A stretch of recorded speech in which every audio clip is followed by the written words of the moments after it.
Olumide Danisa, infamously known as Tescom, spent his formative years in the abeokuta area of Ogun State, a region that would later become synonymous with his notorious exploits.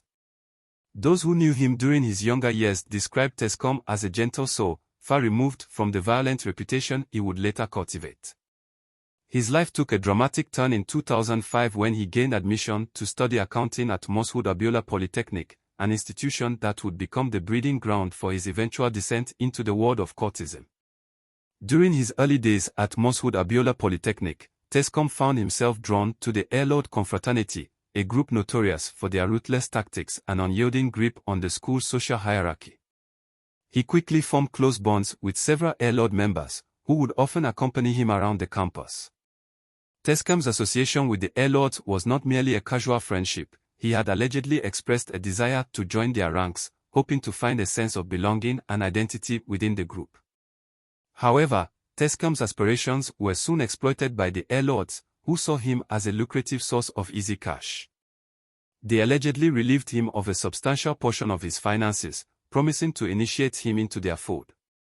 But this promise would prove to be nothing more than a ruse, a clever ploy designed to part Tescom from his money. The airlords, it seemed, had no intention of honoring their commitment, instead treating Tescom as a personal ATM, extracting funds from him at will. This betrayal would serve as a catalyst for Tescom's eventual transformation into one of the most feared figures in Ogun State's cult landscape. The gentle soul who had once walked the halls of Abiola Polytechnic would soon give way to a ruthless and cunning individual, driven by a hunger for power and a thirst for revenge against those who had wronged him. The airlords, in their greed and deception, had unwittingly unleashed a force that would soon wreak havoc on the very fabric of their organization and beyond. Tescom's disillusionment with the airlords had been simmering for quite some time, fueled by the group's exploitative and deceitful behavior towards him. The final straw came when he realized that he had been nothing more than a pawn in their game of power and greed. With a deep sense of resentment and betrayal, Tescom severed all ties with the airlords, effectively cutting them out of his life. As fate would have it, Tescom's departure from the airlords marked the beginning of a new chapter in his life, one that would be defined by his association with the Black Axe confraternity. It was during this period that he encountered members of the Black Axe, with whom he quickly formed a strong bond. The sense of belonging and camaraderie he experienced among the Black Axe was a far cry from the exploitative dynamics he had endured with the airlords. Tescom's affinity for the Black Axe eventually led him to join their ranks, a decision that would have far-reaching consequences. As a member of the Black Axe, Tescom's animosity towards the airlords only intensified, driven by the memories of the way they had mistreated him.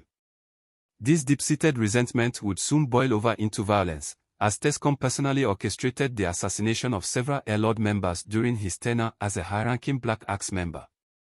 The year 2009 marked a significant turning point in Tescom's life, as he ascended to the leadership position within the Black Axe confraternity at Abiola Polytechnic. This elevation in status seemed to embolden Tescom, who now wielded considerable influence and power within the institution. However, his newfound position of authority also appeared to amplify his animosity towards the airlords, who had once exploited and betrayed him. As the leader of the Black Axe, Tescom's vendetta against the airlords became increasingly ruthless and relentless. His actions, driven by a toxic mix of anger, resentment, and a thirst for revenge, would soon plunge the institution into a maelstrom of violence and bloodshed. The airlords, once the dominant force in Abiola Polytechnic cult landscape, now found themselves facing a formidable foe in Tescom, who seemed determined to destroy them at all costs. Tescom's relentless pursuit of vengeance against the airlords had transformed him into a lightning rod for violence, drawing the ire of his sworn enemies. The frequency and intensity of his altercations with the airlords had made him a household name in the underworld of cult wars, with many regarding him as a formidable and ruthless opponent. The year 2011 would prove to be a watershed moment in Tescom's ongoing feud with the airlords. A particularly brutal clash between the two groups resulted in Tescom being shot, but he managed to escape with his life. This narrow brush with death only served to strengthen Tescom's resolve, fueling his determination to exact revenge on his would-be assassins. In a bold and calculated move, Tescom led the Black Axe, its squad, in a daring reprisal attack, targeting an elderly airlord member named Fago. The killing of Fago sent shockwaves through the airlords' ranks, prompting them to intensify their search for Tescom. Consumed by a burning desire for revenge, the airlords vowed to make Tescom pay for his alleged atrocities, leaving no stone unturned in their quest for vengeance. Recognizing that he had become a prime target, Tescom knew that his very survival depended on his ability to evade the airlords' deadly pursuit. He wisely chose to lay low, abandoning his familiar haunts and going underground. This strategic retreat allowed him to regroup and reassess his situation, ultimately leading him to make the bold decision to relocate to Ghana. In Ghana, Tescom would attempt to leave his violent past behind, seeking a fresh start in a new land. He would eventually settle down, getting married and attempting to rebuild his life. However, the specter of his former life would continue to haunt him, a constant reminder that his enemies were still out there, waiting for their chance to strike. Tescom's sojourn in Ghana had provided him with a much-needed respite from the violence and bloodshed that had defined his life in Nigeria.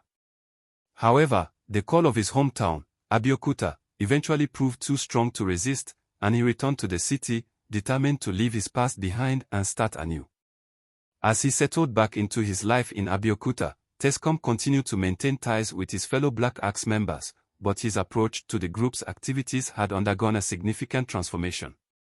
As a family man, he was no longer as prone to fighting and violence, instead opting to focus on building a stable and secure life for himself and his loved ones. In a bid to provide for his family, Tescom ventured into several business enterprises, including the car trade, ticket sales, and other lucrative ventures.